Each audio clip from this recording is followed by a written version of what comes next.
Hello. Hola. ¿Cómo estás? Wie geht's? Sayonara. Anyway, here I am, chit-chatting to the video. I don't know who I'm talking to, but I feel like I need to say something. I intended to have an outline, music playing in the background softly, and have this very organized. However, as we know, we live on planet Earth with a 24-hour rotation, and sometimes that's just not enough time to get all the things that you intend to do done. And so, because I never got that outline put together and never put things to the decided what songs I would have in the background or something. I just never got it organized. I kept putting it off and off and off and off, and here we are almost to the end of October. And firstly, I wanted to do this right after I came from South Carolina. I went to Aiken, South Carolina, September 12th, summoned there by the Elizabeth LeGree Singleton, my children's paternal grandmother. She's presently raising my sons. And I wanted to address some of the things that were said in court and clarify some of the things that were said in court. Not for Elizabeth, I could care less what she thinks, but I did want my sons to know, because I know if she said it in court, she's probably said it over and over, and that's what they've been hearing throughout their lives about things about them being abandoned. First of all, I don't even know how to say it to get it clear enough that those children were never, ever abandoned. My family, the family that I grew up in was a stable family, two-parent household. I wouldn't even know how to abandon children, just to turn my back and put one foot in front of the other and know that my children are back there and just keep walking. I just wouldn't even know how to do that. So abandoning my children was never, ever the case. And the second thing she said is that my marriage was a bad marriage. I don't know how that came up, but she threw that up and said that her son was in a bad marriage. That is not the case.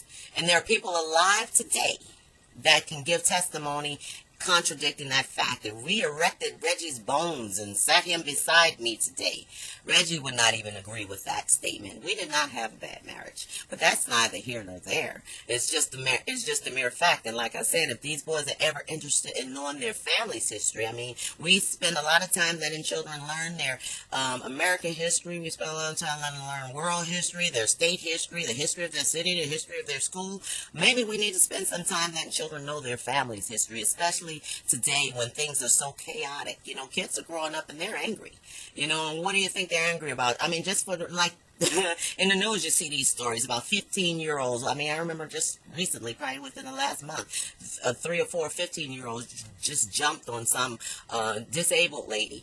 She was just sitting on her porch or, on the stoop on her step, and they just started pounding, beating on her, hitting her with stuff. And, these kids are angry. Where does all that anger come from? They've only been in this world 15 years. They're not angry about economics. They're not angry about the state of the economy or, the presidents and all the things that adults worry about. Their job didn't go right or anything. The only thing these kids have to be angry about at that age is what other people have done to them or for them on their behalf. For instance, what we have done to my 2 children.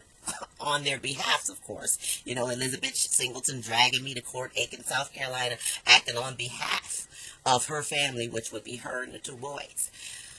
So first of all, I wanted to let them know that they weren't never abandoned. Secondly, I wanted them to know that my husband and I did not have a bad marriage. Of course, like everybody else, we had issues, and they weren't insurmountable. And if he had a problem, his divorce papers would have said so. If there was something that Reggie specifically could say that was going on that he needed to handle and couldn't handle, he would have said it in his divorce papers. So just pull out the divorce paper. It's irreconcilable differences, and that's the catch-all phrase when you don't have a reason, you just want to change your shoes. Basically, Reggie wanted to change wives like he changing shoes. And so I don't have much to say on that, but like I said, if the boys ever want to know the truth to that, like Elizabeth would tell you, we've had, since we were, because she said I wasn't bonded to my children. I didn't love my kids because we always had somebody caring for them. We always had housekeepers and family care providers and stuff like that. So I really didn't take care of the kids, is what she said. So, like I said, those people are alive today, the people that lived in our home and took care of my children. And it wasn't, my mom was there too, but there are also people that were not family that could also give testimony to the fact that Reggie and I didn't have discourse in our marriage. We didn't have a bad marriage. We got along. There was not a bunch of yelling and screaming and, just not getting along. I mean, it's just stupid to have a certain comment. But if that makes her feel better, if that makes her feel good that her only son went out into the world and all the girls that he dated and all the people he could have selected from, he decided to choose somebody who was incapable of raising their children, who didn't know how to love their children, who it was totally incompatible with. If that makes her feel better, that that's the kind of woman that her son stepped out into the world and selected, then let her take that to her grave. Let her be happy with that thought. So secondly, I want to tell you boys, that's not the case. Your father knew what he was doing when he selected a wife, and just like the Bible says, when you find a wife, you find a good thing. Reggie found a good thing. He found somebody that would not reject him. I've never rejected Reggie. No matter when plus or minus, good or bad, I never told Reggie, well, if you don't get it together, I'm going to take the kids and I'm going to leave you. Never. We worked through it. He said, I'm sorry, we moved forward. There was nothing to do but forgive and move forward. Forgive and move forward. So we just kept on doing that. So I didn't reject Reggie. Reggie rejected me. But, like I said, a lot of that had to do with his mother. When Reggie went to his mother with his issues, and instead of her being the mature lady and saying, well, son, just like they told me, they said, we don't believe in divorce in this family. Reggie told me that, and she told me that. Divorce is not an issue. You have problems, we're going to work this thing through. She told me, and she probably don't remember, and if she does, she probably wouldn't even admit it. She said, I wouldn't take Reggie's side if in a discourse, I would take the side of the person who was right. She told me this sitting in her car, in her driveway at 1490 Woodhill Terrace in South Carolina, Charleston. So I remember these things because those were decision-making points in my life. Those were paramount things, because see, I wasn't interested in marrying somebody who was doing this for a trial. Let's get married, and if it works out, fine. If it doesn't, that's fine too. Or whose parents were already divorced, so divorces were already on the table, is at the forefront. No, they told me, there was no divorce in their family. No one in their family had ever been divorced, and they didn't believe it. So that was big to me, and so I believed in that, and I hung on to that. So when my marriage got in trouble, because everybody's married, just like anybody that's been married for a long time, they'll tell you there are good years and there are bad years, and I expect to have that. And so when my marriage came in trouble and we were looking at a situation that needed to be turned around, I didn't just say, well, I'm going to leave Reggie, and call my family and go to my family and say concentric circles around us because we don't want Reggie to know where we are. We want to protect ourselves from him. We're victims here. We need help. I didn't. I went to his family because these people are the people who know Reggie. They know his history. They know where he came from. They knew, I thought they would know what to do. Maybe they could help, or maybe they could either help me or help him, but at least they would be the ones, because he knew them and he trusted them, and if they put him on the right track, everything could be okay. But that was turned out to be the wrong move, because like I said, this lady told Reggie, well, why don't you just need to cut your losses. If you're 5 years into your marriage and you're not happy, then you just need to cut your losses, because I've been in mine for 33 years or 35 years or whatever it was at the time, and you definitely don't want to be like me, being in it for 30 years and then you're still getting divorced. I mean, I wasn't there. I don't know that's what she said, but I know Reggie told me that she said something to that degree, that he should just cut his losses. Now, to me, that is just utterly... That's not what you expect an elder to say. What you expect an elder to say is, what can I do to help? Why don't you just leave the boys here with me, and you and Deidre go and find your love again. Go on a long vacation, take off from work, you expect something along those lines. No one in our family's divorced. You all those children more than this. You all only have been married for 5 years, so you need to make this work. That's what I would expect an elder to say, not cut your losses. Okay, but so I got cut your losses. Now, here I am. I don't know what conversation that the Singletons had about this situation, but they're going to tell Reggie to cut his losses, and then he go on with that idea. Now, I don't think they ever considered what would Deidre say. What would Deidre do? What is she going to... Would Deidre just Jane Cabbage head? She's just going to go along with this idea? Because Reggie's emperor, king, godlike. So he says divorce is divorce, and that's all there is to it. Well, that didn't happen. I didn't I wasn't going to go down that path. I'd already rejected the things that come along with having children out of wedlock, having children without fathers. So I'm not going to go back down that path. Before I met Reggie, there were choices that I had already rejected that had to do with having children and having family and the type of family form you want your children to go in. So now that I marry a man, then now I got to go back and pick up those pieces because he decided he wanted to walk away from our marriage. I'm not down with that. So what do? I do the best thing I know to do. I go back what other people have done. First, I went to his family. There was no help there. I didn't get any help. I asked them. They're alive today. My grandma, auntie, what did you do to help mama when I'm talking to my sons now? You can ask these people. I'm not making this up. No one came to help me to say, Deidre, what can we do to help? Deidre, because I didn't know. This is the course Reggie had put us on. And so I didn't have the answers. I'm like him, just experiencing this, going through this in the moment in time. And so we need the elders to come in and tell us what to do, give us options and stuff, not to tell us to go ahead, this is the right thing. Good job, son. That's not what we want the elders to do. So anyway, I did the best thing I know. In school, you learned about the civil rights movement. You learned about passive aggression. You learned about this and that. So all I knew to do was go down one of those routes. I'm not an aggressor. I'm not an aggressive person. So I didn't take the aggressive route. When I see this woman's car, Reggie's she wasn't even concubine, Reggie's plaything, sitting outside our house, my children are in there, and she's got the car out there, meaning she's spending the night, she's sleeping in our bed and so forth. I didn't do what some people would do, bust out the windows, flatten the tires, do all this aggressor type stuff. I didn't do that. That's not me. I don't live like that. I send letters, I write letters, they're on the internet. I'm trying to ask this girl to, hey, leave this situation alone, let Reggie get his ducks in a row, stuff lined up, then you come back, because I'm going the passive aggressive route. I told him, Reggie, I'm not going down this route with you. I cannot follow you down this path, so you bury me. And I gave him everything he needed to bury me. I don't see anything wrong with that.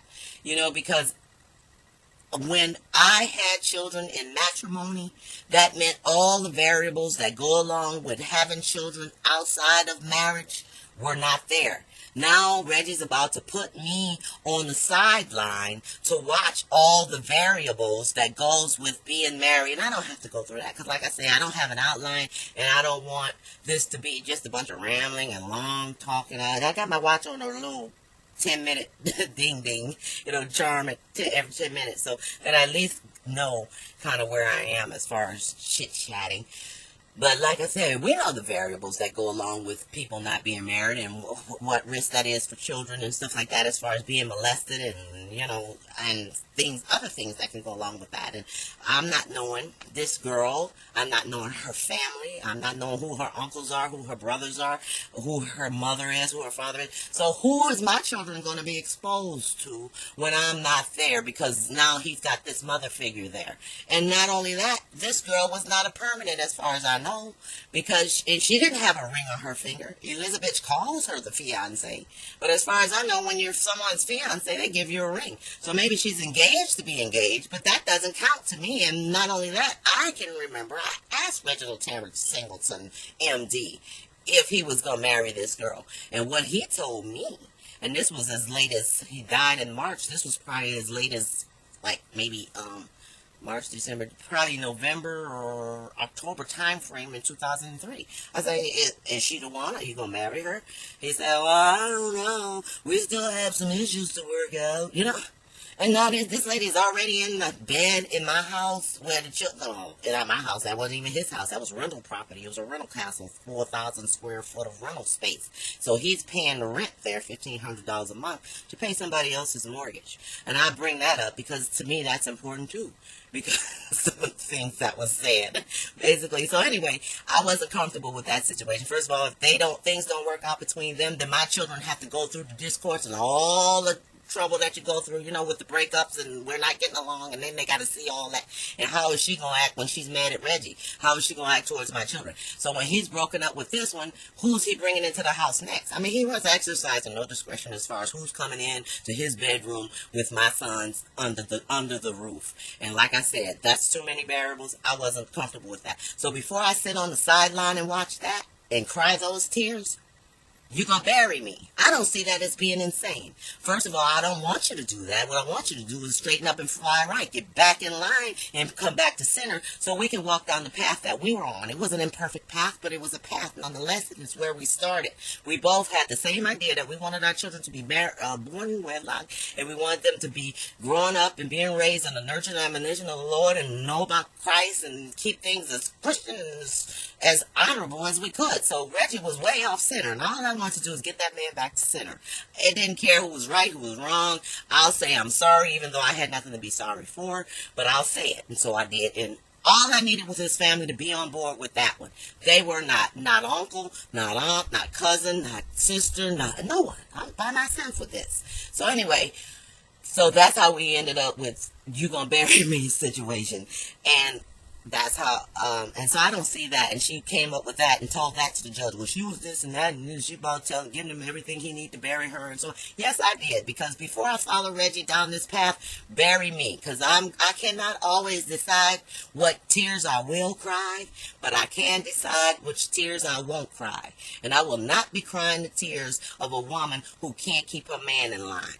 I will not be crying the tears of a woman who's raising children across town, and my two are here wanting their daddy. You know, that's not going to be the tears I cry. The second thing she went on about is the fact that I went into the backyard and stayed in that house, which was the children's playhouse. You're darn right I did.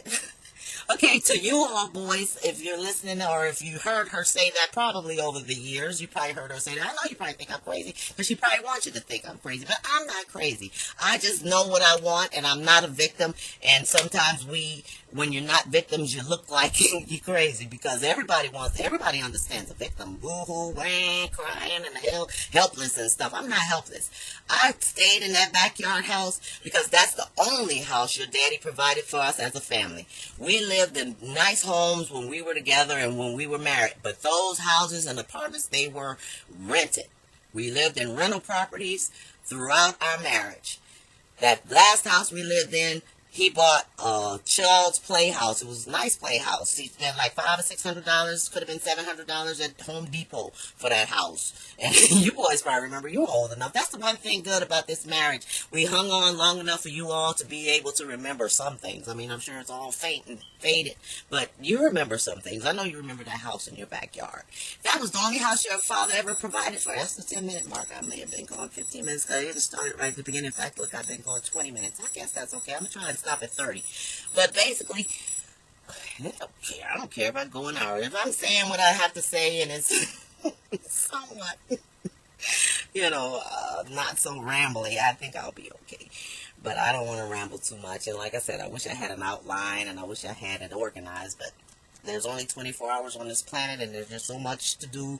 And I just never got around to making that outline. And we're getting towards the end of October. And I really wanted to get this out in October, because my daddy's birthday is this month, and also this is Anti-Bullying Awareness Month, and since I feel like I've been bullied, judicial bullying, I wanted to get this out during Judicial Anti-Bullying Awareness Month, because Elizabeth Singleton is bullying me, and the courts don't recognize it. They think it's funny, I'm sure.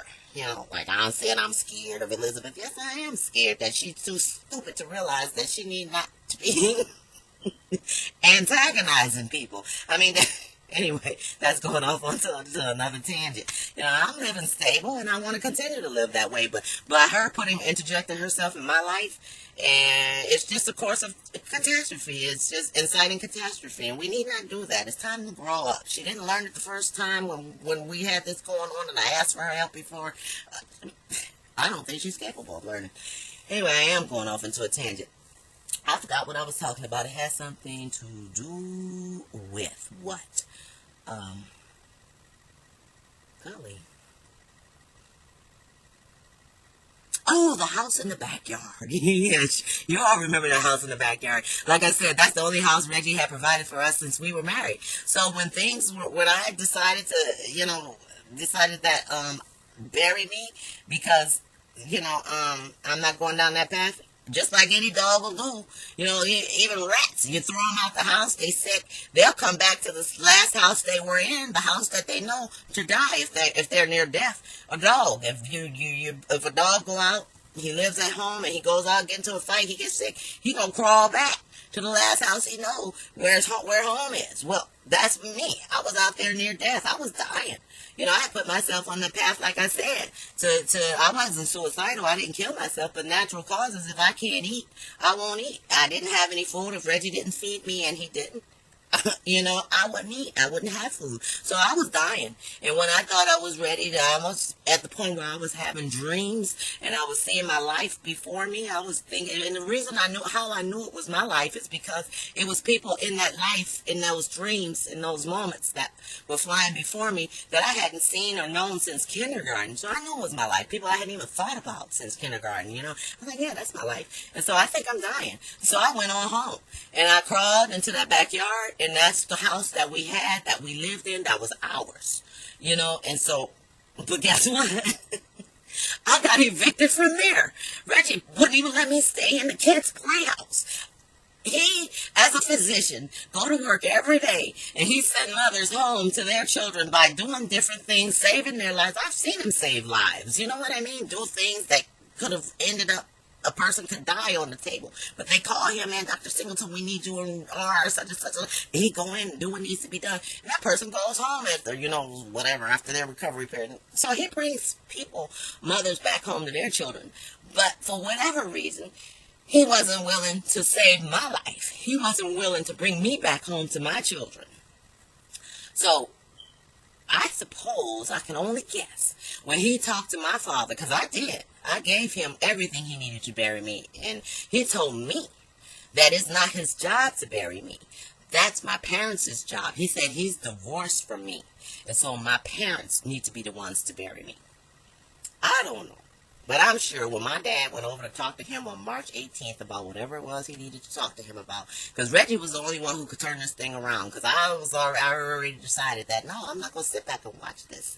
This is something Reggie wants to do, and he's my husband, and God gave him to me, and if this is the way he thinks that he's supposed to treat his wife, the gift that God gave him, then I'm willing to accept those consequences, because I didn't have to marry Reggie.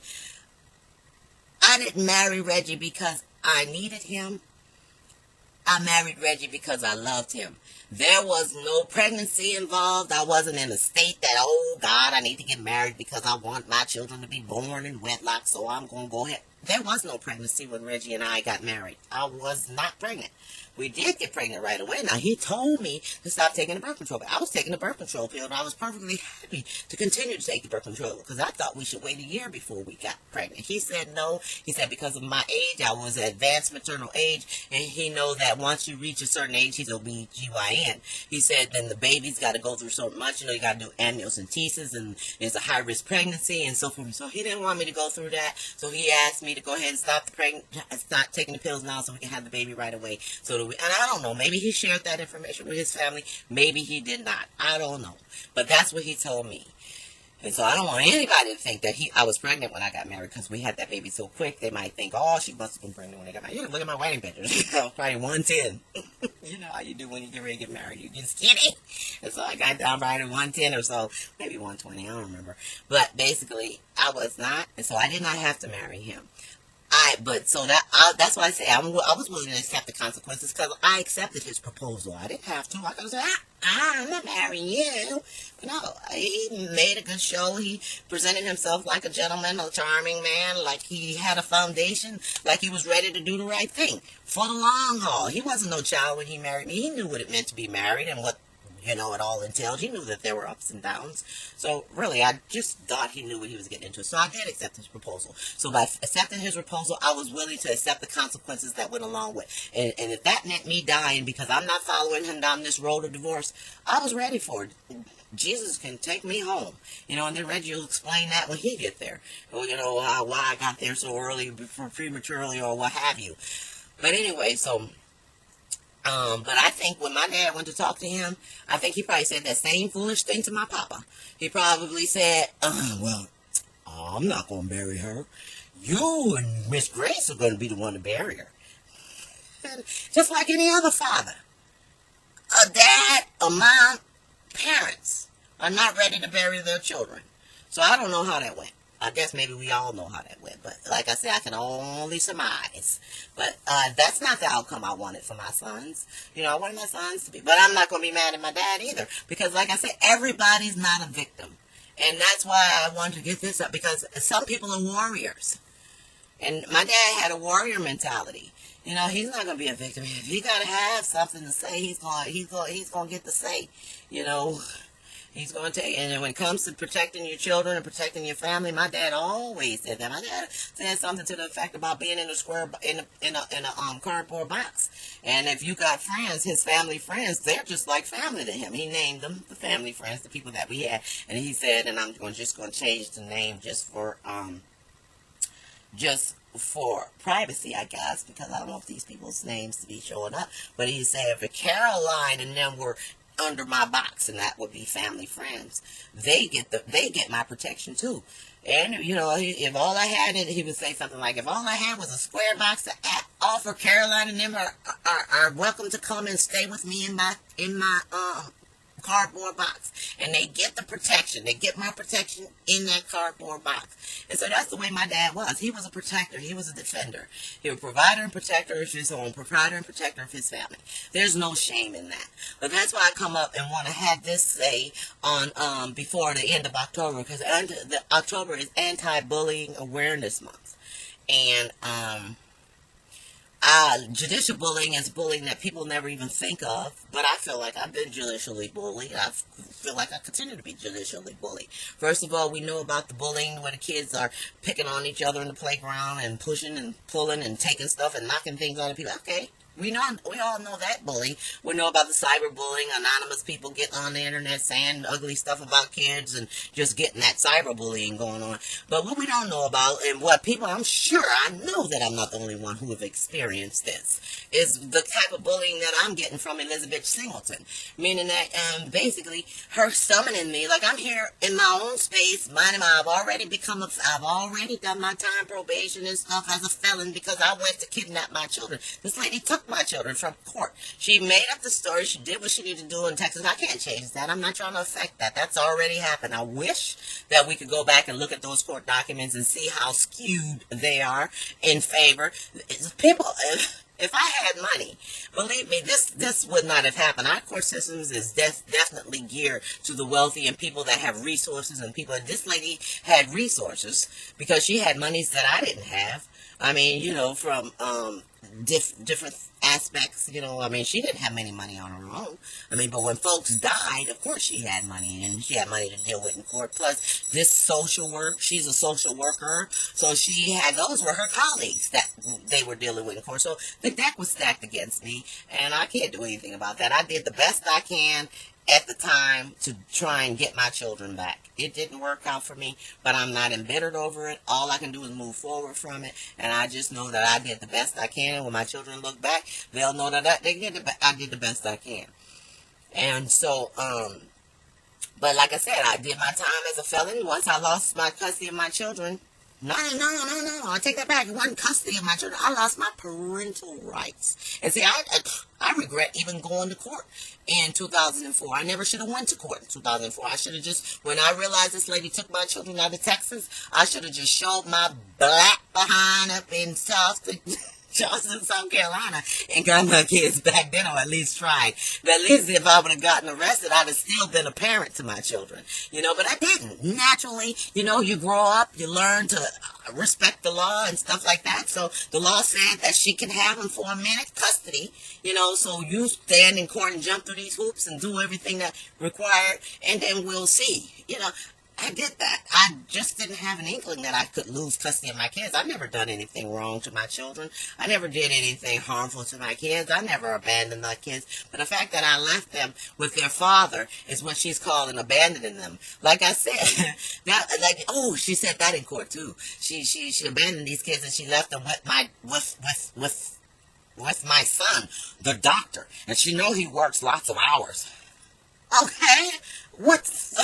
I don't understand her problem with that. You're darn right I left my children with their father. Why? Because I can control my behavior. I can control my commitment, and knowing that my commitment and my love for my children will never change. I don't care how far away I am from them. I will always have them as priority. However, I can't control his behavior. I can't control his commitment to his children, to his family. So what I will do is, because I love my children, I will put them with their father. I'm not fickle. I'm not going to say, okay, I want to have a father for my children. I'm going to make babies and get married and have children in wedlock. And then all of a sudden I back off and I say, my children don't need a father. They'll be fine.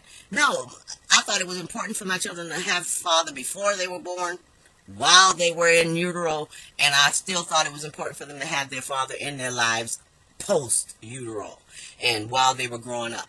So I put my children with their father. Why? Because if they're with him in his face every day, before he goes to work, he has to figure out who's going to be taking care of his hair, making sure they're fed, they're clothed, that they're schooled, that their medical and dinner is taken care of. They're going to always be at the forefront. And they should be. First of all, we should have been doing that together. But he decided, I can't change that decision. There are 13 chromosomes of his and there are 13 chromosomes of mine that make up those two kids. So if he decides that he wants his kids to be raised without two parents, now all of a sudden he decided it's okay for his children to grow up without their father. And they could be with their mother full custody. And he can just be a visiting parent or a check in the mail. And see, it's so easy nowadays, especially in the military, to leave your children with their mother, and you just go on and start a new family. All you do is have an allotment sent every month. Whatever the court say 30%, every month that 30% will go. You don't even have to write that check. It just goes automatic. That's not what I want my kids to be. Like I said, I'm not a victim here. I can make a decision, and I made the decision that my children are not going to be a check in the mail, that the father to my children is not going to be a check in the mail. That father is going to be a father to them. And I don't see why that's a bad thing. And she turned it into, like, in court, she threw it out there like it's a bad thing. Like, my son's a doctor, and he works, whatever she said, $100. I know he worked $100 a week, maybe plus. And so I don't know if she said $100 a week, but she said something like maybe he works all these hours. And so she put them boys with their father, knowing that he's a doctor and works all these hours. That's all the more reason to put them with him, so that he can make sure that they're taken care of and that he's a father to these children first. Because the fact that Reggie's a doctor, that's not going to transcend time. Reggie had already done his time as a doctor. Everything that he was going to do as a physician has already been done. The fact that he was the chief of OB, that position has already been replaced. Everything else he's done, all that's not going to transcend time. But the fact that this man was a father to these children, that position has not been replaced. He's the only biological father these children will ever have. You know what I'm saying? So that will transcend time. What Reggie left behind, how the state that he left his family in, the repercussions of that will transcend time. And, I thought it was important for him to be a father first, because that's what he is. All that other stuff is just minutia, but the important thing, and the thing that will transcend time, is the fact that he's a father, then he's a grandfather, then he's a great-grandfather, then he's a great-great-grandfather, and great-great-great-great, that's going to transcend time. But the fact that he was a doctor, that's only going to be that's only going to be significant as long as the people that knew him is still here. Once we're gone, who cares? And that's the same thing with me or anybody's life. There's some things that are just minutia. For instance, who cares about why my marriage ended or how it ended or who was at fault? That doesn't matter. It mattered at the time. It mattered at the moment. It mattered in 2002, 3, and 4, and 5 how we fix this. Because every time, there are times in life when things can be turned around. But at some point, it gets to a place where you can't fix that. It's not going to be able to be turned around. Reggie put his family on the Rubicon, a place of no return. You don't do that to your family. Your family should always be able to say, I'm sorry, and get it right. Especially if there's not abuse or, people's lives aren't in danger and that kind of stuff. But you should always be able to get your family back in line. But he put us on this Rubicon, and that's what transcends time. The effects of this Rubicon that we were put on, that will go on forever. These boys are still living with the effects of that. Everything Reggie was to me has already been replaced. Whether he was a friend, or whether he was a lover, whether he was somebody who opened the champagne cork, the person who was responsible who opened up the champagne when we were doing a champagne night or something like that. Those roles and sharing, fine dinners at fine restaurants and, diamonds and furs. I can be who I am without the diamonds and furs. I can be who I am without the 5-star restaurants, and I still do those occasionally. And the exotic meals and stuff like that. I still do that occasionally. Just because Reggie's gone, that don't mean I'm going to stop that. But like I say, all of that has been replaced. I can still do that without Reggie. But what I can't do without Reggie is be a father to these children. Reggie is the only one that can father these children and be the biological. There are men that can show them how to tie a tie and how to shave and, maybe talk to them about going out on dates and stuff like that. But that's not their biological papa. Reggie was their biological papa. So I wouldn't take that from them. I didn't want to take that from them. I wanted Reggie to have that. I wanted the boys to have that. And so the fact that we're here is not my choice. This is Elizabeth's choices. And like I said, I find her to be a bully because we should be all that we have been to each other in the past.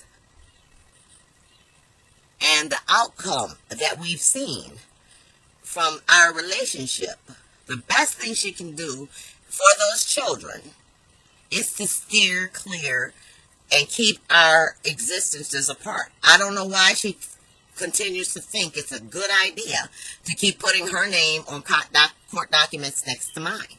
It's just not a good idea for us to keep crossing each other's path. The thing is, her posterity is the same people as my posterity, and we both have a right to affect our posterities. But we shouldn't get in each other's way trying to do that. Because if we get in each other's way trying to do that, we've already seen what could potentially happen during that. I just wish that, like I said, with this judicial bullying, that people can recognize that some people are catalysts. Like they're victims. Like they're people that are sitting there at the restaurant just eating food with their family. And then somebody come in with their M60 or, their rapid firing weapon, and they start blowing everybody away. Those people are victims. They didn't see it coming. They couldn't fight against it. They were just victims. There are people that are, like the young and old, and you got these thugs that come down them and snatch pocketbooks and beat them up, and just those people are victims. They don't have a fight. There's people that are too big, they're too strong, they're too fast, so you don't have a fight. Those people are victims. I wish our judicial system could recognize people like myself that do not allow ourselves to be victims or in potential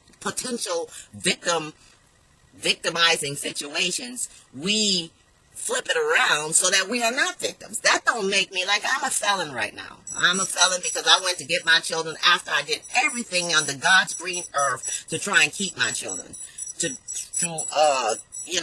get them back where they needed to be when I was with their mother. But I'm not so into me. I'm not so, what's that word when you're all about yourself? I'm not so egocentric that I believe that I'm the only one who could properly raise these children. I'm not. I am pleased that my children are with a mother. Because look at the choice I was given. I should be raised with Reggie, bringing women in and out of their lives. And let's say he just chose that one that he was with. I don't see her being the sharpest knife in the drawer. I mean, here she is about to travel from Texas to New York with a man when she's watching him dispose of his other wife unethically. But she see that this is a good catch for her and her posterity. I don't see that. And she's about to travel from Texas to New York without a ring on her finger. Now, they can calling her a fiance, but you're not a fiance. That's Reggie talking. Now maybe he would have married you down the road somewhere. When? 5 years from now? A year? 6 months? 10 years? I mean, I know. That's not smart. She's watching this man do this stuff to his previous wife, the mother of his children. And she's like, oh, that's just a good catch. Let me lap on him. I don't see that. And so, I don't see that as being somebody I want to be hanging around my kids. Because I think that's foolish if you ask me. If I was her, I would have ran as far away from that situation as I could. And I try and flash back to like when I was 29 thinking, I think I'd have been smart enough to see the situation for what it was. I mean, she's in this house with this man that's recently divorced. The wife, the ex-wife's clothes are still in the closet. The toothbrush is still in the toothbrush holder. Perfumes, jewelry. everything. He's still in the house. But she's like, I'm at home. Her mail's coming to the house and stuff like that. I think it's just dumb, if you ask me. But so no, I'm not comfortable with this thing being the one letting Reggie lead her around by the nostrils, and I'm the one that's gonna be comfortable with that as a mother, letting her be the mother figure, putting my kids to sleep at night. I don't know how that. I don't know how she would act when they're not getting along, so I don't trust her around my babies. But at the same time, like I say, Tamika Davis was not my enemy. That girl was 29 years old in another situation, in another event. Who knows? We could have been friends. I could have been a mentor to her or something, but I think I gave her some good advice and told her to leave the situation be and step back a little while, let Reggie bury me, then come back. Now, I think if she would have shared that letter with her mother and say, "Ma, what you think?" Now, if her mother had any intelligence, she would say, "Baby, I think that lady is right. I think you need to let that man clean his mess up before you step in there, because you don't know where that might lead." And I think that's the sound advice any good mother would give their child. unless that mother and that daughter, Tamika Davis, is the type of woman that Elizabeth wanted her son to marry. It's like, "Oh no, honey. That's your man. He wants you there in his house. Oh, yeah, don't let him get away. That's a doctor. OBGYN, not only just a doctor, but an OBGYN physician. And he's an officer in the military. Girl, don't let him get away." See, that's the kind of woman Elizabeth would want Reggie to marry. Somebody that wants Reggie for his title, for his position, for his money. Well, guess what? I can get my own title. I can get my own position. I can get my own money. I don't need that. I didn't marry Reggie for his title, position, or his potential earning potential. I married Reggie because I saw qualities in him that I wanted passed along to my children, to my posterity.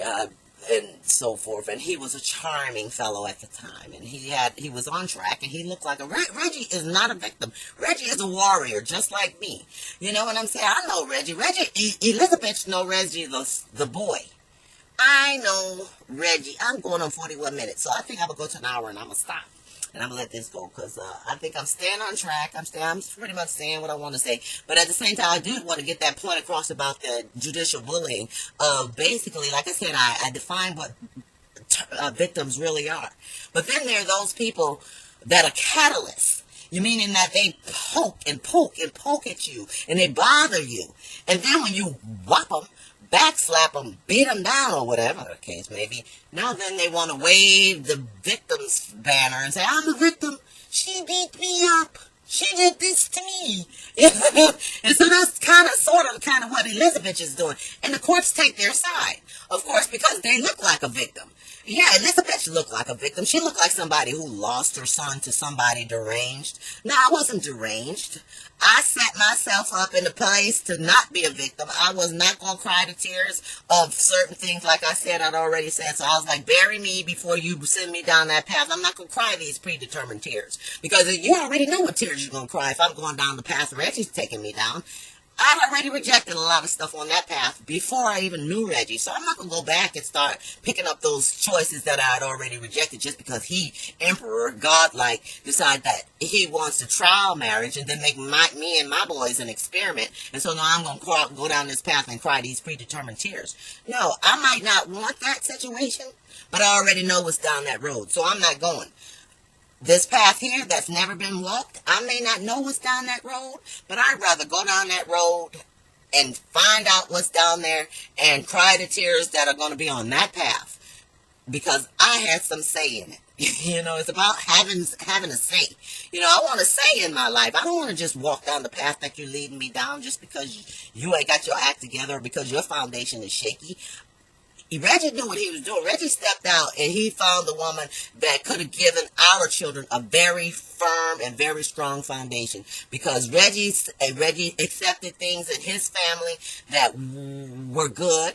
What Reggie brought to our family were things that were good, and he rejected the things in his family that were bad. He'd already done that by choosing to avoid alcohol. When I met Reggie, the strongest drink I've ever known him to have was a wine cooler. And every now and then, occasionally, on a special occasion, maybe Valentine's Day, or maybe a birthday, or anniversary, we may have popped some bubbly. You know, he was always the champagne bottle opener. You know, I cried when I opened my first bottle of champagne after Reggie died. Not because, that was his job. And I didn't cry because Reggie wasn't there to open that bottle of champagne. What I cried for was for my children, because it was like, wow, it's just these little things that they won't have because of their dad. You know, the little things that their daddy used to do. Now, of course, not opening the bottle of champagne, but that was my connection. And so my tears were, it's the little things that they won't get. Now, everybody knows about the big things. They might remember the bicycle rides, and they might remember, you know, whatever, you know, the trips to Disney and stuff like that. But it's the teeny tiny little things that they may not remember about their daddy, the teeny tiny little things that he won't be able to do for them anymore, you know, that he used to do. And that's that was my sadness, and those were the tears I cried when I opened my first bottle of champagne post Reginald Terrence Singleton. But yeah, I think I just lost my train of thought again. What? Oh well, you know, we're all human.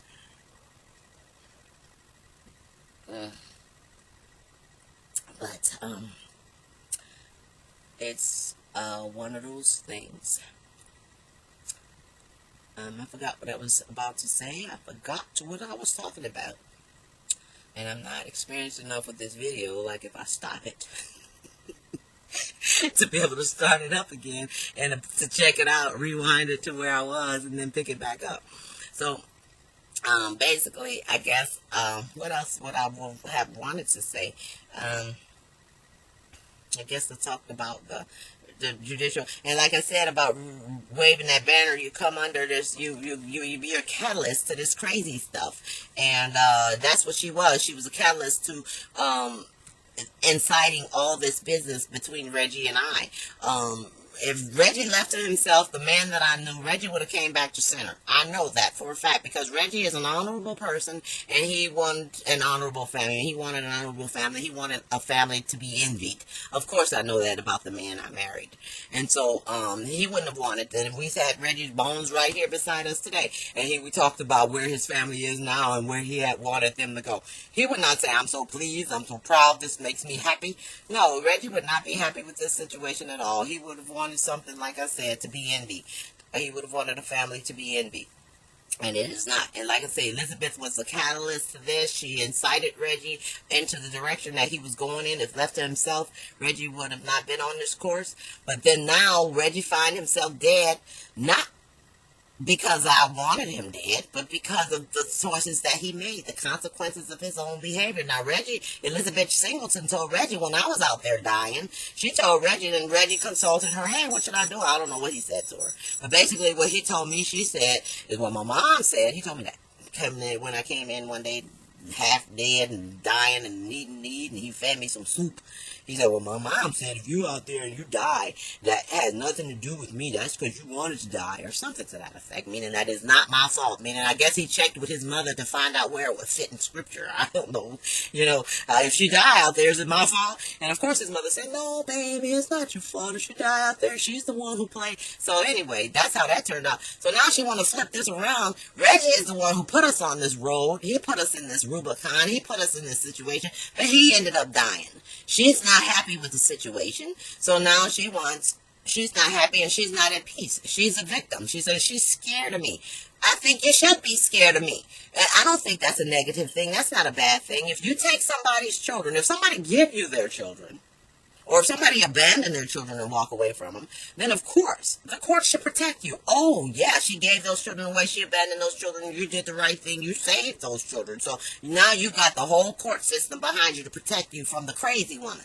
But I didn't abandon those children. I didn't neglect those children. I didn't give those children away. She took those children from me. So it was my job. After I went through the courts and did everything that I needed to do, it was my job to continue to see what I can do. Because see, I am an American, but I do not have to raise my children in America. If I can snatch my children from this woman and take my children to another country and raise them, I would have done that, and that was my intent. I'd have taken those children, I'd have moved to Cuba or wherever, and I'd have denounced my citizenship if I had to. But that's what we do as parents. We do what we need to do to affect our children, to affect our children and their children and children, our posterity, in other words. So, no, but see, that makes me a felon, though. And that's what I said. And I think I started to say some time ago. Basically, I did what I knew to do. I didn't, as far as, trying to affect this situation when Reggie decided he wanted to divorce. All I could do is what I knew to do historically.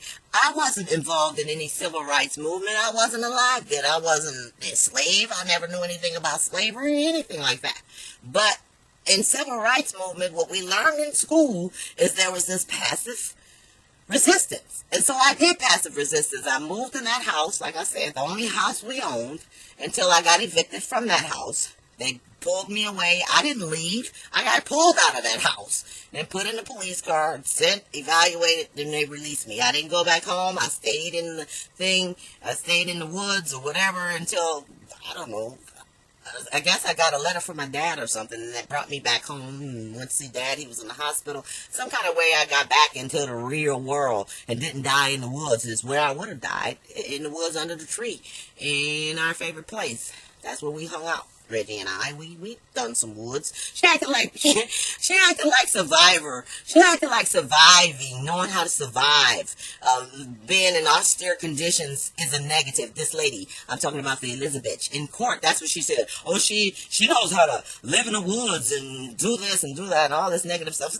So what? Yes, I do. And don't think your son didn't either. Reggie and I, we had the same training. Reggie went through ROTC. I went through ROTC. We weren't military trained. We know how to live in the woods. We know how to leave the soft pillow behind and use a rock for a pillow. Reggie did too. Reggie know how to be stealth. Reggie and I have been done some survival training, and that's the sad thing too. Because if Reggie were alive, believe me, I mean, Reggie and I have done some camping trips and stuff before. But at this point in this life, these boys are 15 and 13. I can imagine that if Reggie were here raising those boys, it would be time to leave me behind. They would be ready to go on these survival trips without me. I mean, sure, they would have went out there, and while they were young and growing up, we'd all been going together as a little group, the four of us, going out into the woods, popping a tent, and, doing whatever we do for the weekends. Reggie was funny a lot of times, sometimes going out there boiling that water and stuff. I remember some of these funny little things he used to do when we went on these little trips, but that's neither here nor there. The thing about it is, I think at this point, I would be ready, like for him and the boys just to go out on survival trips. They wouldn't need me. I mean, it could be all man's thing. And, I have no doubt that they would have been going out and doing fishing trips and stuff like that, because, David used to fish. Reggie wasn't a fisher, but we've done some fishing once or twice. I've never caught anything. Of course, he caught a few things, little tiny fish, but yeah, it was fun, and I enjoyed it, but I'm not the one to be cleaning them. I ain't cleaning, slitting no guts and stuff. I think my grandma used to do that. And my grandpa used to work at a fishery, and so they had no problem with scraping off those scales and slitting those things down the middle and scooping out the guts. But not I, said Fly. I never skinned the fish or cleaned the fish. I wouldn't dare touch it. But I went fishing. I enjoyed it, but that would be something for Reggie and the boys. And their grandpa, not Opa, but their grandpa, that's their paternal grandfather. But anyhow, like I say, all this stuff, these boys lost so much. And the Elizabeth, like I say, she's the catalyst to a lot of this stuff, but then she wants to swing underneath the victim's banner. And I don't think that's fair. I think the court should make a distinction between true victims, the ones who were helpless and couldn't help themselves, couldn't fight, and the ones who go out here poking the bear and then end up in a situation that they don't like, and now they want to retaliate against that person by using the court system. And that's definitely what Elizabeth is doing. She didn't like the outcome. Her son died instead of me, my daddy, the warrior. And I'm not afraid to say that, because he said he's a warrior, and again, I think we all have a little bit of warrior. Some of us are destined to be victims. And some of us are definitely warriors. You don't allow yourself to be victims. Not that you can't be victims, but you just don't allow yourself to be victims. You can do what you can to keep yourself from becoming a victim. And my dad stepped in as the warrior, did what he needed to do. Of course, he served time and he died in prison because of that.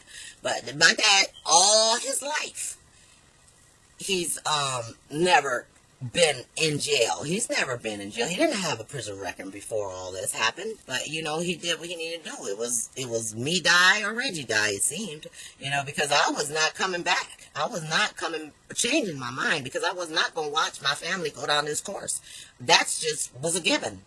I don't even know how to say. I don't even know how I would sit and watch this unless I was on drugs, And again, my parents didn't raise us like that. We steered clear of drugs, and I just worry about my kids and going through all this situation and watching Elizabeth play the victim. What is that doing to them, and what is that setting them up for? Because is that setting them up for victims mentality? You know what I'm saying?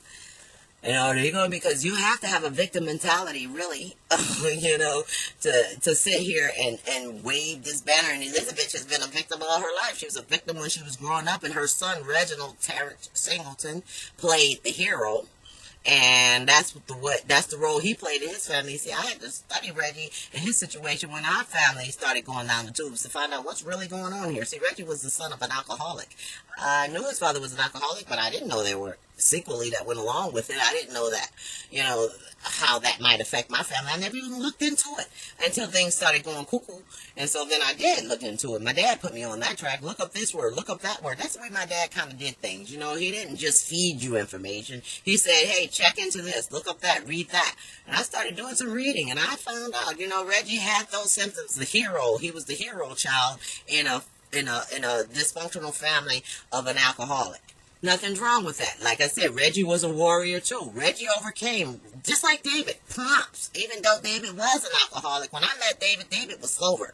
He was holding it down. He was doing his thing. He was a handsome man. He was a tall man. He was a good, decent human being. So when I mentioned him being an alcoholic, that was, hey, this bitch probably drove in them drinking. In fact, Reggie even told that. That's what he didn't want to be. He said Dad used to sit in the corner, just a shell of a man. And he said it driven there by his wife because of her spending and her whatever. Reggie told me this. Now, I don't know how true that is. There are people alive today that can refute it or agree with it, but I don't care. It's neither here nor there. That's past. David's not here anymore, and Reggie never out of that household, but Reggie definitely was affected by his family, but he overcame because, like I said, he left that stuff behind.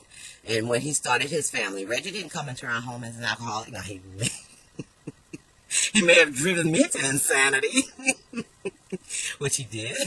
He drove me to insanity. Not alcoholism, but he drove me to insanity. I don't know which is worse. Maybe I'd have been better just being an alcoholic and letting him take care of me as an alcoholic. I don't know, but I don't think Reggie would have took care of me as an alcoholic. I think he would have threw me away anyway, just like he did when I lost my mind. I think insanity, I think he should have taken care of me as an insane person and kept me on the right track. But no, he didn't. He tossed me away like an old dish rag. And so, but you know what? I kind of thank God for Elizabeth, because we all have to have challenges in our life. God never said that everything is going to be hunky-dory. If you're a Christian, everything's just going to be fine. We all have to have challenges. My sisters are struggling with different events in their lives, thyroidism and hyperthyroidism and breast cancer and just different things that they've had to suffer with, and I can't even think of some of the other things that has gone on in this family. But basically, my biggest issue has been struggling with my family's issues having to do with not having my sons, and Elizabeth and all that kind of stuff. So really, she's my life's cancer. She's our family's cancer. So just think, if God had given me breast cancer or multiple sclerosis or anything, and I got married, I was supposed to have my husband there beside me to help me through these things, I wouldn't have had him there. I would have been by myself struggling with the breast cancer or struggling with the MS or struggling with the multiple dystrophy or whatever else, muscular dystrophy, or whatever else I'd have been struggling with. Because Reggie wasn't there till death do us part, for better and for worse, in sickness and in health. He wasn't. So I'd have been by myself with that. I don't think I'd have had the strength to pull through it, like my siblings have pulled through their illnesses and stuff like that with their families, their husbands and their children, and pulling them through it and giving them cards and giving them flowers and giving them, love and saying, Mom, you're still beautiful, and, and all that, just giving them the encouragement to go forward, and the grandkids and all that. I wouldn't have had that. I probably would have died with some of those things that they've already gone through because I wouldn't have had the will to live. However, the disease that I have, the Elizabethism, yeah. The Elizabethstrophy, that disease, I can handle that. I don't need my husband at my side to fight this darn battle. I do it on my own. But the problem is, they want to make me the aggressor, and I am not the aggressor here. All I'm doing is what we're allowed to do. This is what we're allowed to do. If we're in our country, we got children across the globe fighting for the American way, what we believe and so forth and so on. Children 18, 19, 20 years old, in places they can't even pronounce, in places they probably can't even point to on the map, trying to say we want to, protect our American way. My question is, what is the American way? Because when I took my passive aggression, like I said, I refused to move. I stayed in the house until I was evicted, the little playhouse, and so that was the passive route. First of all, I asked for help from the influential, just in the civil rights movement, when we were being segregated and stuff like that, and black people had to drink from certain fountains and go through back doors and sit in certain places in the theater. Somebody went to the politicians of that day and some of the influentials of that day and say, hey, this isn't fair, cut this out, we don't want this, we want to be able to sit where we're before. Okay, so you went to those people, so let's parallel that to my course. Reggie wanted to take us down this course of divorce. I said, no, I don't want that. That's not what Reggie and I set out to do. We don't want that. I don't want that for my kids. I've already rejected those choices that come with all the variables that come with, being divorced and dating outside of marriage and bringing all kinds of people. I've already rejected those things. I don't want that for my sons. So I go to his family, ask for help. They don't help. In the civil rights movement, those people help. They said, okay, we agree with you. This isn't right. Let's see what we can do. So the black people decided, not to go eat at these restaurants, to stage passive sit-ins and to walk instead of catching the bus. Same thing here. Them people aren't walking 5-10 miles to work because they feel like it and they want to. They're doing it to make a point to say, hey, I'd rather walk to work 15 miles than to sit on your bus that don't want me there. And you don't want me there, or you're going to make me sit in the back. So that's what they did. That worked for them. So here I am, like I said, in school I learned about the passive movements of the civil rights. I tried that with my family because I don't agree with where we're going. So I passively do what I feel like I need to do. I say, no, I'm not going down that route, and I sit in and I get in the playhouse and get dragged out of the playhouse and, willing to die in the streets and, all that kind of. But what they do to me, it's call me crazy, call me insane, tell me that I've abandoned my children. I put my children with my husband so that he could put them at the forefront of his day and not be a check in the mail. And that's what I did. That's not giving my children away. That's not abandoning my children. That's putting other people first. Altruism is what it's called. I'd rather suffer loss than have you suffer loss. I'd rather Reggie had these children and have them put with them than to have them suffer the loss of their papa. Or to make Reggie suffer the loss of his children, because that's not what I came into this world. I might not know what I'm here for, but I know what I'm not here for. I didn't come here to take anybody's blessings away. I didn't give Reggie those children. God gave him those children. So it is not my job to take those kids away from these children and to put myself on a pedestal and think that I'm the only one who can raise them and Reggie can't raise them right. Reggie won't raise them like I would, but he would raise them right. And I know that those boys would be taken care of if they were with their dad, that nobody would hurt them, that they would be in a good place. Now, what he would know, I don't know, because he's got all these variables going on, bringing all these people into their lives. I can't trust that. You know what I'm saying? I know he would think that he's doing the right thing, but he may not think about some of the things that a woman would think about as far as raising her children. That's why we're supposed to be doing it together. But yeah, I didn't feel comfortable bringing all these children into their lives. But I do know that, they would have their medical, they would have their dental, they would have their, they would have their, food on the table and stuff like that. But it's more to it than that, So anyway, I think I did say too about Elizabeth, I'm not upset with the fact that she's raising my sons, because if I had to choose between the crazy girl, the stupid idiot girl being led around by the nostrils by a man who doesn't have his foundation firmly under his feet, and having a mother raise my children, which is a grandmother, she's a mother nonetheless, but she is a mother and she shares the same DNA, I would choose the grandmother every time. Because I know Elizabeth might be a bitch, but you know what I know? Is that she would put her life on the line for my two sons. Now, who wouldn't want that? She would die to take care of my children, to protect them. If they were getting bullied in school, she would know what to do. She would handle that situation. She just wouldn't be too busy to take care of that, you know. So I know my boys are taken care of. That's not the point. The point is the fact that they're living in this situation. They're living altered lives. They're living stolen lives. Now, if somebody had abducted my children from the hospital, you know, the person would go to jail.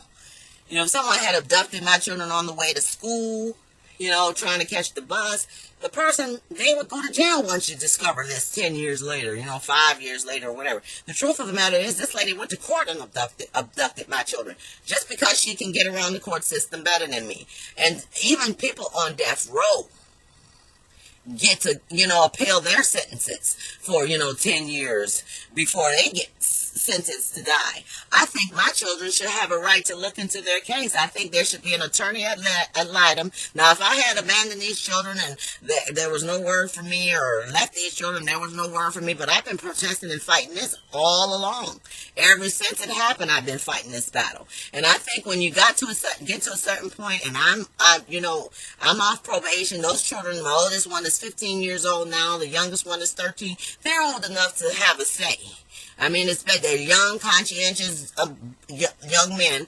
They should have a say. And if they want their situation looked into, I think it should be looked into. They should review those records in Texas and see what happened. There's no reason why I should not have been given my children back. I jumped through all the hoops Child Protective Services told me to jump through.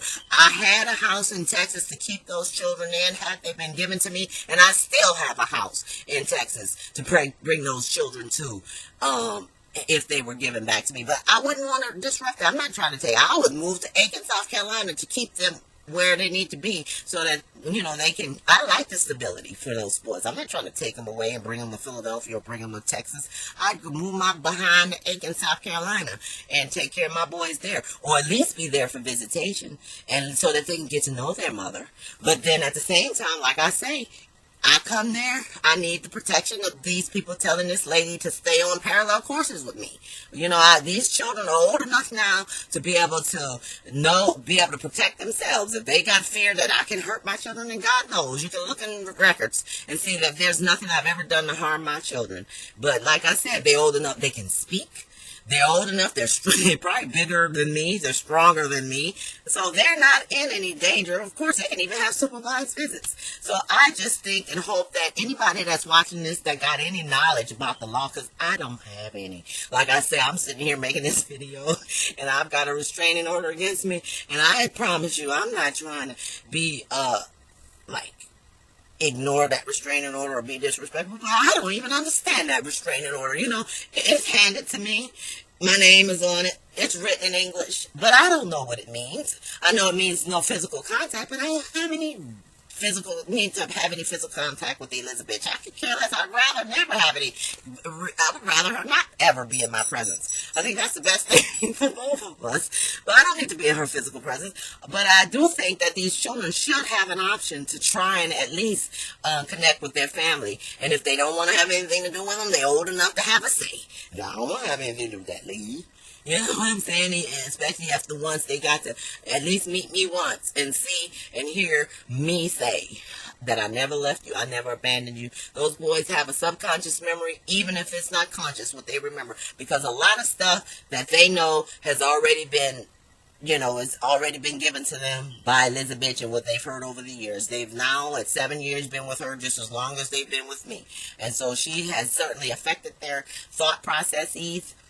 But also, I know that Reginald Terrence Singleton, MD, and I have also affected their their conscious, their subconscious mind. So I do know, and that's the good thing about all this. This stuff happened to those boys not when they were wee and teeny and tiny and didn't even know that they had a mother out there and can't remember their parents. This happened when they were old enough to know that they do have parents. And they can remember the love and they can remember some things. And I just think that to have them struggle through this and not until they're 18, that's 3 more years, they shouldn't have to. It's one thing if anything could be proven, that these people can say, yeah, and of course, we dug through the court records in Texas and we see this is what you did, this is what, there's nothing there. This lady knew the people, she had contacts, and she made up stuff, she said stuff, but I don't even remember what she said in Texas about, discipline the kids and stuff like that. Like, I had them carry weights. Yes, I did carry them. Me and Reggie did not believe it. Well, Reggie would spank them. He was corporal punishment. He said he wouldn't. And when we were younger, before we had kids, he talked about he wasn't going to spank his kids. We was going to have them do front leading rest positions, push-ups, sit-ups, and stuff like that. I did that in the military. You know what I'm saying? And so, we really didn't. And so, when I got home, Reggie was raising those kids, and then he went to Iraq, and I came home and took care of them. Them boys were messing up in school. Q was smart-mouthing the teachers and, all this kind of stuff. He wasn't doing well. He was messing up, and they thought the boy had hyperactive disorder. Q ain't had no hyperactive disorder. He was going through some mess because his family was jacked up, and so I got him back on track. The teachers could tell you, but it wasn't because I brought him home and spanked his tail. I did not. I never spanked my children, beat them with a belt. They weren't even old enough. Now, I might have tapped them on the butt or something and maybe shook them a little bit, cut it out, scare them like my dad used to do us. You jump at you and stuff. You're like, let me get up from here. And they think you're going somewhere and you ain't even about to get up. Your knees won't let you. But anyway, they think you're getting up and then they straighten up. But anyway, and so, I never remember getting that lady. I remember she asked me something about spanking those kids. I was like, spank them? They're too young to spank. Q and them was 5 years old with all this stuff. The boys had never been spanked by me. They didn't even know the belt from me. Now, Reggie might have spanked it, but I never spanked it. But anyway, that's neither here nor there. Like I said, I just think that if anybody's smarter than me, that got anything to do with the law and can figure out a way to let attorneys that lie them look in on these children's cases and speak on their behalf, because they are 15 and 13, and at least if they can have an opportunity to be able to see their mother and know whether or not they want to have further dealings with me, because they shouldn't have to wait until they're 18 to have to know that they were not abandoned, and to have to know that they don't have to fear me. Elizabeth probably got them thinking that they have to fear me, and my poor little son, RQ, the oldest one, probably have to play the hero like her son did, RQ, and protect her. And see, these kids growing up with that men's syndrome, I'm sure it's called battered child syndrome. Basically, this is the only home they know. This is the only family they know. These kids have known 4 families already. They've known the family, Reggie, Deidre, and the boys. That was the first family they had. And of course, maybe a family provider. Then they knew the family of Deirdre, Oman, Opa, and the boys. Then they've known the family of Reginald, Grandpa, and the boys. And now they're in Elizabeth and the boys. So this is their 4th family already. And what are they, 15 years old now? And they've been with her since they were 7 and 5. So yes, they don't want to lose another family, and I don't want them to lose another family. Again, when you become a parent, you put your children first. It don't become about what you want.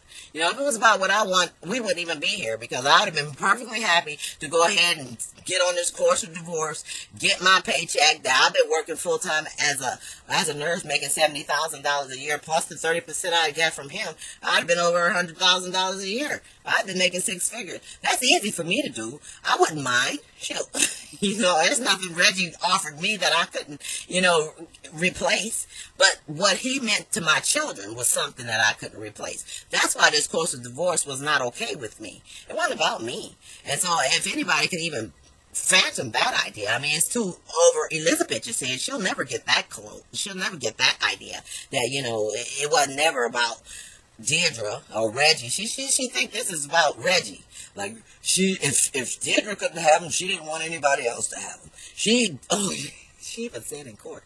She was for the affections of my son or something. Like, she mentioned something about me being interested in the affections of her son. She just wanted the affections of my son.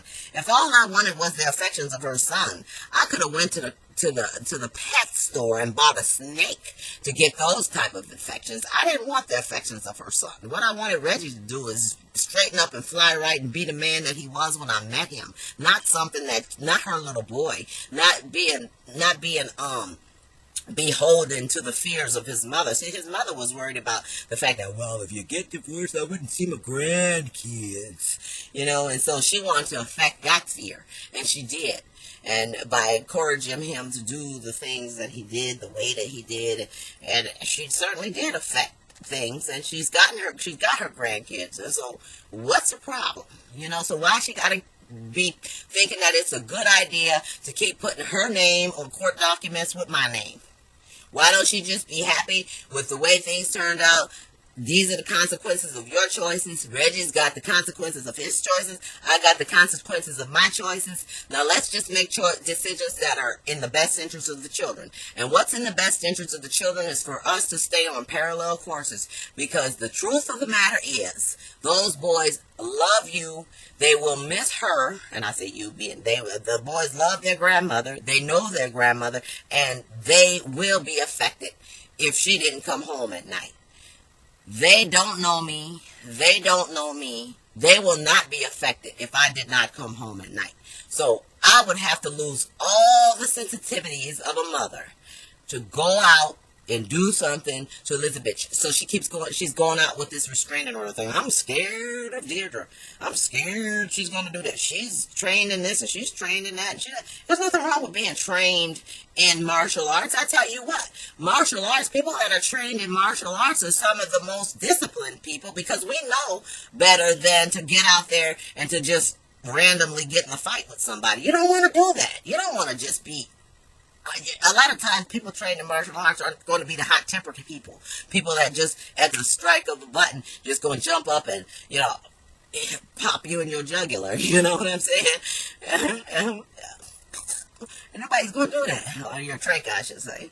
Or your crack one. We're going to sit there and you can probably spit in our face and we'll just sit there. Because we know better. I mean, we'll just sit there and laugh it off because it's got to be funny. Because you don't know what you're messing with. But martial arts is a lifetime away from me. And so for her to bring that up in court was just laughable to me.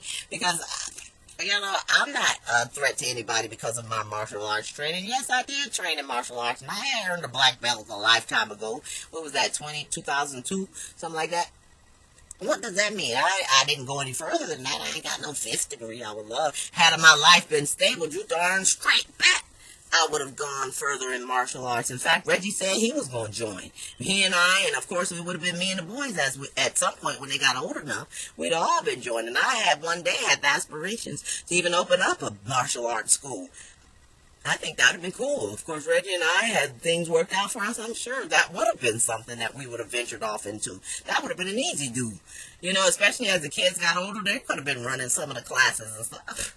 I mean, like I said, you can always think about what could have been, but it's not. And if she acting like all this stuff that I've been trained in is something that her son wasn't interested in. You know what I'm saying? And the fact that, he survival training and stuff like that. Reggie was a survivor himself. Reggie was a warrior. Reggie wasn't no wimp. He wasn't, he acted like a fool. He acted like a baby, just like with this situation. But before we got into this situation, Reggie was not weakling. I never saw him as such. It wasn't until his mother got involved and we got on this course of divorce that I saw a totally different human being. And I think that was because his mother was running the show. And, it's been an hour and 17 minutes. I don't know if I rambled or if I said anything that would make a difference. But like I said, nobody can tell my story better than I can. And just to say some things against some of the stuff that thing said in court. If my boys, because of course I'm sure the stuff she said in court, they heard over and over again in their lifetime. And so just to make direct contradiction and address some of those things just gives me peace of mind. But like I said, I'm not happy with the way things turned out for Reggie, me, and our sons. But my mind is at peace because I know I wasn't a catalyst in any of this. I didn't lead the way. And I did everything I could to take us off this Rubicon. And there was nothing I could do to turn it around. So all I had to do was affect what would make a difference for my posterity. And that is what I'm entitled to do. And that is what the Constitution gives us a right to do. And like I said, that's what one of the things when I start talking about those kids out in the country, I wonder, like I said, my daddy raised, he raised 7 kids. 7 children, 5 girls and 2 boys my father put out into the world. We all had a strong foundation growing up. My father, my mother, they didn't just feed us and clothe us and send us out into the world. Those people made sacrifices for us, they nurtured us, and they gave us a foundation, something to hold on to. They gave us values, and they gave us morals, and they gave us something to believe in. And when we grew up, we had a family. We had a family model that we could hope to emulate in our own homes. That's what we had when we left our homes. That's what I wanted to offer my children. When I grew up, had children, married, and so forth, I wanted to have a family that my children can hope to emulate in their own homes. Reggie felt the same way. I know the man I married. Now, who he became, I don't know. Once Reggie started smelling himself and his ego got the best of him, he got out there, became chief of OB, and got all ego puffed up. Reggie needed to be brought back to center. And the only people that could have brought him back to center were his own family. It wasn't me. Because, of course, he had already grown. Reggie grew up with some constructs, too. Reggie grew up in a family. He had some dysfunction. And by the time he met me, he already had some constructs. He already had some things that he would not do. And one of the things Reggie said he wouldn't do is being told what to do by a woman. He's not going to let a woman dominate him. Reggie loved his mother, but he didn't like his mother. Because if he liked his mother, then of course, he would want a dominant woman. Somebody to dominate him. But like he said, he didn't want no woman to dominate him. And I'm definitely not a domineering woman. I am passive, very passive. I want a dominating man. I want a man to dominate me. Ain't nothing wrong with that. But what I'm not going to be dominated by is a fool. I'm not going to let an idiot tell me what to do. I'm not going to let a Reggie tell me that I can't teach my children foreign language at the same time they're learning English. Because it's going to interfere with their learning of English. Oh, yeah, that's one of the things we had to go back and forth about. And he'll tell you to this day that I was hard-headed and disobeyed him because I put them in a German school. Yes, he said that if they learn German at the same time they learn in English, that's going to interfere with their learning of English. Now, he and I have the command of the English language, and he thinks that we're going to raise some children that can't speak proper English. That doesn't make sense to me. Q and my dad and I, we love languages. And so, like my dad had already even suggested, is that when I teach, see, they would have been learning English and German simultaneously. And he told me that when they start learning Spanish, they should learn it through German. Meaning that they would have had a command of English and German. So when they start learning Spanish, don't learn it from English. Learn German and Spanish translation. And I thought that was a good idea, and that's what I plan to do. And also, my children knew ASL. Q spoke and used ASL, that's American Sign Language, before he even spoke English. My baby used to ask for cookies in sign language. He used to say, "I love you," in sign language, and whatever he wanted, he was able to, and that cut down on the amount of crying that they used to do, because they could ask for what they wanted, and they received reward. They received their whatever it was. I mean, of course, if you ask for a cookie, you get a cookie, if you can, or you tell them no, but at the same time, they didn't cry, they didn't have tantrums because people didn't understand them. They were able to communicate in sign language. What's wrong with that, I ask? If these people, the xenophobes, that's what those singletons are, at least the one I married in the thing that took me to court in September 12, 2012, being scared of me. They were xenophobes. They were scared of foreign languages, scared of foreign people, scared of foreign cultures. And so they wanted to hold, and I can bet, our kid was in Germany since he was 6 months old. He attended German school. Terrence was born in Germany. And I can bet both of my feet that them babies can't even speak a foreign language. They can't speak fluently anything. They probably know please and thank you, maybe in Spanish or whatever's offered at their school. But they ain't fluent in no language, and that's a darn shame in this global world that we live in. That's why I say these boys have altered lives. They have altered, stolen lives. But at the same time, I'm not angry about it, because what can I be? I was given a choice by their father. Like I say, 13 chromosomes of his, 13 chromosomes of mine. That's his posterity. So I can't qualm with that. If that's what he wanted for his children, is this is the effect he wanted to carry to transcend time, the state that he left his family in, I can't say that. But all I can say is that I'm not going to be a victim. I had to have a say in it too. And so I had a say. And so those children were raised with a mother. And that's all I can say, and that was the best I can do for them. Now we're still going forward. I'm still in this battle. I'm still in this fight, and so I will do what I continue to do. I'll keep talking on the internet. I'll put the word out there, and then, those boys at some point are going to just have to take action on their own behalf. And as they're minors, they're still young. 15 and 13, 15, you can affect your life at this point. I mean, you're making choices about school, you're making choices about girls, you're making choices about sex, you're making choices about drugs. I can hope that anybody listening to this video and they're in charge, they see those children, and they have the power or the means, and if they're willing to, they can try and help those boys to find their way, at least to have a one-time meeting with their mother to find out where they want to go from there. Whether they want me to steer clear of their lives until they're 18, or whether or not they would rather get to know me better if I move to Aiken, South Carolina, because I can do that. I would try to do that. Anyway, my problem is, I'm not a trust fund baby. I didn't have a man that took care of me. Reggie managed my funds when I was married, and I trusted him, and see what that is. He took care of my IRS and all that. But the truth of the matter is, I am not my dollar bills.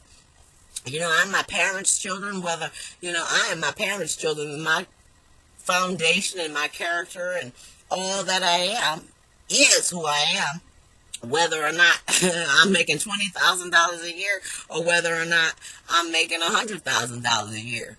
But what I am not is by altering my foundation, by changing the things and my values and beliefs, the things that I was believed in when I came out, then I'm not the parents' children. I'm not what my parents put out there. I'm what the world has given to me. For instance, if I walk down this course that Reggie has drugged me down and say, okay, it's all right, I'm going to make this family that I don't want you all to emulate. Do as I say, not as I do. But, you go ahead. I don't think that's what that's not the presentation my parents made for me. So I'm not going to do that. Yeah, I got on that course because I was saying the only problem with moving to Aiken, South Carolina is I wouldn't have a means. I'm here, I have a job, and things are stable for me, and I need stability. God knows I need stability, because if things get a little bit crazy, I don't know how that might happen. If things get unstable for me, like I say, you never know where you might end up, how things might lead. And then with this bitch thinking that she can still, put her name on court documents next to mine, and she don't know how to steer clear of my existence. I mean, what's supposed to happen there? I don't know what would happen. I'm not trying to be a victim, but when getting in each other's way is catastrophe, then the thing to do is stay out of each other's way. And I wish that she could and would do that. I'm not after her. Like I said, my children want her. They need her. She's there for them. And as long as I have the sensitivities of a mother, I'm not going to affect that.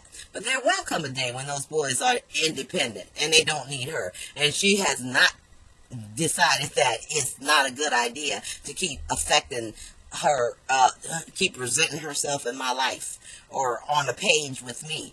I don't know what's supposed to happen then. It's just one of these things that, we just keep walking down that path and stay on that road and see where it leads. But I would rather not be on that road. I'd rather you get on your road, I get on my road, and we stay out of each other's existence and let these boys make their own choices about the relationship they want to have with she and with me, and I won't affect their decision to decide to do with her, and then she don't affect their decision to pro or con have dealings with me, because they're both share our DNA. But you know what, their DNA is closer to their daddy than it is to their mother. And I know, like I said, Reggie the man, I don't know Reggie the boy. Reggie the boy would side with his mama. Like, yeah, they hung on to her. You know, that's kind of what these kids are today, you know. Anyway, I'm just going on a whole nother tangent. But too many women are raising children. Daddies need to step up a little bit. Because these boys are growing up and wonder what's going on. But they growing up and they not having male influence. Our society has gotten weakened. Not because of education. They want to put more money in education and get better teachers and do all this. It's the family, the breakup of the family that's got our country all jacked up. Like my children, let's say for instance in 2004, their counterparts were in 5 and 7. What's that, first grade and kindergarten? They're learning whatever it is you learn in kindergarten. You know, your numbers, your shape, your colors, how to add 1 and 2. Their counterparts are learning that. My children are trying to figure out learning what death is. They're trying to figure out where's mom, where's dad. How can you focus on that? I mean, when I have something big going on in my life, I'm distracted. I can't concentrate on learning. I don't want to go to work. I don't want to do this and that. So now you do this to the kids. You destroy their family, their foundation, the only thing that they know. Just like slave. Back in the slave days, my children are living slave. Like Elizabeth got that slave mentality, so she don't see it's a slave and slave master mentality, so she don't see anything wrong with this. Like, these boys have been taken away from their home. They've been taken away from the smells that they knew, the sounds that they once were familiar with, the name that they once used, just like the slave, back in the slave days. You know, those people were taken away from Africa. They were taking away all that they knew about their tribe. They were taking away the names that they even used. They were given, names American names that we use.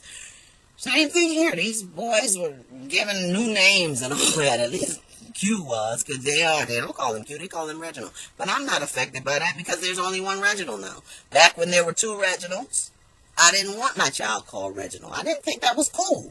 Because Reggie be like a junior. You got a nice name like Reginald and Reggie, but instead of calling him Reggie or Reginald, you'd be calling him Junior. To distinguish them. I didn't want that for my kids. Not only that, in high school, I dated a boy named Carl. And I didn't know he was a junior until one day I called his house and asked for Carl, and his daddy got on the phone and said, "Oh, you must mean Junior." No, he didn't say that. He said, "Oh, you must mean little Carl." And I'm saying to myself, Carl's 6 feet tall. What do you mean, little Carl? I'd already decided at that time I'm not going to have no juniors. I want my child to have their own name. Like I said, and if Elizabeth Singleton so much believed in used names, David was a junior, and I didn't know that until he passed, until he died, that he was David Jr. If she so much believed in used names, how come she didn't make Reginald David the third? And then, of course, I'd have been more than happy to make Q David the 4th, because I don't mind 4th and 5th and 6th, but I don't like that number 2. I don't like that junior. I don't like that. So I didn't want that. I already decided that before I even knew Reggie, because I ain't gonna have to be just because of my relationship with Carl. And one time, like, I sent a letter to the house and I put Carl Richards on there. His daddy opened it because it didn't say Carl Richards Jr. Come on now. All right, so.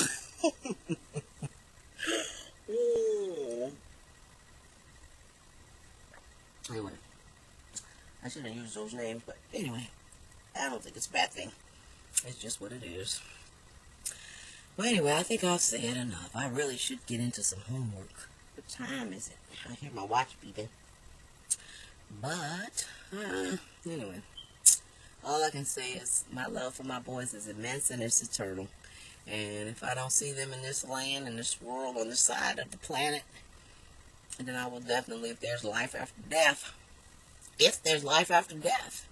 then I will see them in heaven with their daddy. I don't know if daddy's in heaven, but I think that until we get things sorted out on this side of the world, I think Reggie's going to be hanging out in purgatory or somewhere. I think he's getting a spanking. Jesus ain't going to look at him and say, "Job well done. You ran a good race. You fought a good fight," because he didn't fight a good fight. He didn't run a good race. He left his family in a mess down here. And I don't think until we get this mess straightened out, he's going to find his way. We're going to continue to be, but this stuff transcends time. These choices that he made and the mess that he left his family in, the boys are still living with the effect of that. That's why I think Elizabeth and I should get our act together so that these boys don't have to suffer another loss. If we stay on a course that is catastrophic, the ones that's going to pay the biggest price is not me. It's not her. It's going to be the boys. They've suffered enough. Now, if she loved these kids, the best thing she can do to them is to not incite catastrophe. All I can do is be human, and I am human. And I am not a victim. I have never been a victim. I don't intend to be a victim. And I do know I will have a say in the tears that I cry on my pillow. So and that's all I know. I can't say how things are going to turn out. I can't say what catastrophe, the way the catastrophe will happen, what catastrophic will happen, because I couldn't say it then. All I could do is say, let's not get on this course, Reggie. This is ugly. I said, let's get off of this page. This is not where we want to be. This is not the direction we want to go in. And he continued down that path, and it turned out ugly. I never would have dreamed this would have happened. And, hey, if I was going to plan for death, and I knew Reggie was going to die, you don't think I would have made a tenth? I would have planned his death to the nth degree, just like I planned mine. I planned my death. I had insurance on me. I gave him the clothes I wanted to wear. I told him how I wanted my hair. I showed him what casket I wanted to be in. Everything. There was nothing left out. So if all he had to do was follow the steps, he'd have known what to do with me. Or he could have not done it with me. He could have just put me in some box. I wouldn't have known. I wouldn't have known. Or maybe I would have known and looked down at him. Maybe haunted him a little bit just because he didn't put me in the pink casket that I wanted to be in. But, that's not here nor there. I don't care about a pink casket anymore. I don't even know if I want a casket. I don't know what I want. I don't care. It's just me. It ain't nothing but the flesh. But I did know what I wanted then.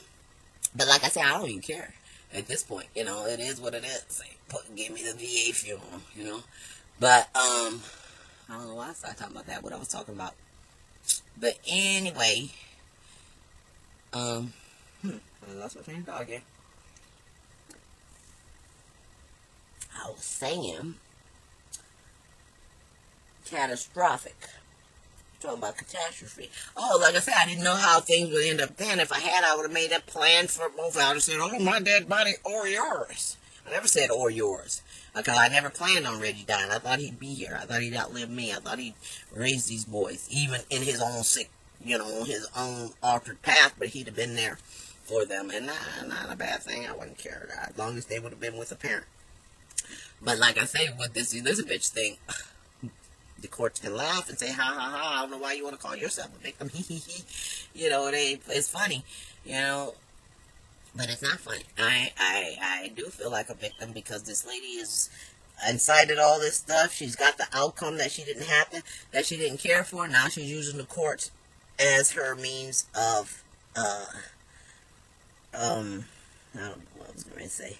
But it's time for me to get off of here, since I don't even know what time it is, but I said what I had to say.